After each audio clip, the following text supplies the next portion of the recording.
సమాచారం కోసం దరఖాస్తు చేసిన వారిపై దాడులు చేస్తే కఠిన శిక్షలు తప్పవు. అలాగే అవగాహన కల్పించాల్సిన అవసరం ఇంకా చాలా ఉంది. విజయనగరం జిల్లాలో సమాచార హక్కు అమలు తీరుతెన్నులు పరిశీలించేందుకు వచ్చిన కమిషనర్ రతన్ ఇంకా చాలా విషయాలు వెల్లడించారు. ఆ వివరాలు ఇప్పుడు. సమాచార హక్కు అమలు తీరుతెన్నులు పరిశీలించేందుకు రాష్ట్ర సమాచార కమిషనర్ రతన్ విజయనగరం జిల్లా కలెక్టరేట్లో పర్యటించారు. దరఖాస్తుదారులు తమ వాదనల్ని, వేదనల్ని కమిషనర్కి వినిపించారు.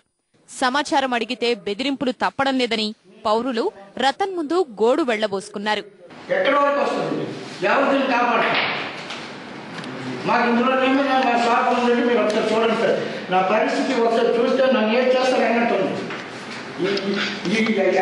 సమాచార చట్టం హక్కు వచ్చింది కానీ ఎంత పోరాటం చేస్తాను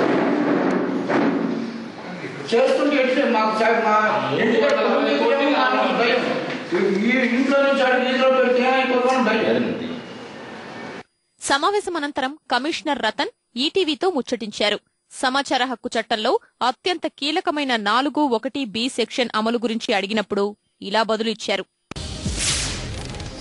1(b) చట్టం గురించి చీఫ్ సెక్రటరీ గారి చైర్మన్షిప్ లో హై పవర్ కమిటీ మీటింగ్ ప్రతి 3 నెలలకు ఒకసారి జరుగుతుందండి. ఆ మీటింగ్ లో ప్రతిసారి ఎజెండాలో 4(1)(b) ఇంప్లిమెంటేషన్ గురించి చీఫ్ సెక్రటరీ గారు మరియు ఇన్ఫర్మేషన్ కమిషనర్ అందరూ కూర్చొని దాని యొక్క ప్రాముఖ్యత, దాని యొక్క అవసరం గురించి ప్రతిసారి డిస్కషన్ జరుగుతుంది. ఇంప్లిమెంటేషన్లో ఇంకా ఎంతో పురోగతి కావాలని అందరూ కోరుతున్నారు. సమాచార కార్యకర్తలపై దాడులకు ప్రయత్నిస్తే చర్యలు తప్పవని సమాచార కమిషనర్ సూటిగా చెప్పారు. గవర్నమెంట్ నుంచి కలెక్టర్స్ కి, జిల్లా ఎస్పీలకి ఆర్టీఐ యాక్టివిస్టుల మీద ఎలాంటి దాడులు కానీ ఎలాంటి కేసులు జరిగితే వాటిని ప్రతి నెల రివ్యూ చేసుకొని అందులో తగిన చర్యలు తీసుకోవాలని గవర్నమెంట్ నుంచి ఇన్స్ట్రక్షన్స్ ఉన్నాయి. నాకు తెలిసినంత మటుకు కలెక్టర్లు, ఎస్పీలు ఆ కేసులన్నింటినీ రివ్యూ చేస్తున్నారు. అటాక్ ఆన్ ప్రెస్ కానివ్వండి, అటాక్ ఆన్ ఆర్టీఐ యాక్టివిస్ట్ కానివ్వండి, ఈ కేసుల్లో జిల్లా ఎస్పీలు మరియు కలెక్టర్ గారు అందరూ చర్యలు తీసుకుంటున్నారని నేను భావిస్తున్నాను. సమాచారం అడిగితే అధికారులు జాప్యం చేస్తున్నారన్న విమర్శలున్నాయి. సమాచార జాప్యానికి లేదా సమాచారం ఇవ్వడం లేదన్న విమర్శలకు రతన్ ఇలా సమాధానమిచ్చారు.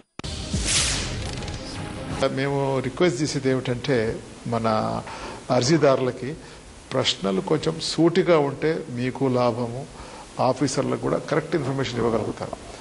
కానీ కొన్ని చోట్ల ఏమవుతుంది, ఇప్పుడు నా దగ్గర ఎక్కువగా రెవెన్యూ అపీల్స్ ఉన్నాయి. ఈ రెవెన్యూ అపీల్స్లో రికార్డ్స్ కొన్ని చోట్ల దొరకడం లేదు. కొన్ని చోట్ల వాళ్ళ వాదన ఏమిటంటే ఆఫీస్ షిఫ్ట్ అయిపోయింది, తాలూకాలు మండల్స్ అయినాయి, షిఫ్టింగ్లో తక్కువ అయిపోయింది అని కొందరు అలాంటి కొన్ని కారణాలు చూపెడుతున్నారు. కానీ మేము సాధ్యమైనంత వరకు 20 సంవత్సరాల రికార్డ్స్ మాత్రము ఇప్పించే ప్రయత్నం చేస్తున్నాము. సమాచార హక్కుపై అవగాహన కల్పించే కార్యక్రమాలు ఎక్కడా కనిపించడం లేదు. ఆ విషయం అడిగినప్పుడు రతన్ కూడా ఏకీభవించారు. సహ ప్రచార కార్యక్రమాలు ఇంకా విస్తృతంగా జరగాల్సి ఉందని, అయితే గతంలో కన్నా అవగాహన కాస్త పెరిగిందని బదులిచ్చారు. సమాచార హక్కుపై ప్రజలకు పూర్తిగా అవగాహన కల్పించాలని ఈనాడు ఈటీవీ సంకల్పించింది. సహా చట్టం సమగ్ర వివరాలతో పుస్తకాన్ని ₹5కే అందజేస్తోంది. ఈ పుస్తకాలు ప్రతి జిల్లా కేంద్రంలోనూ, ఈనాడు కార్యాలయాల్లోనూ లభిస్తాయి. ఈ సంచికపై మీ అభిప్రాయాలు, సూచనలను mundadugu@etv.co.in కి పంపించవచ్చు.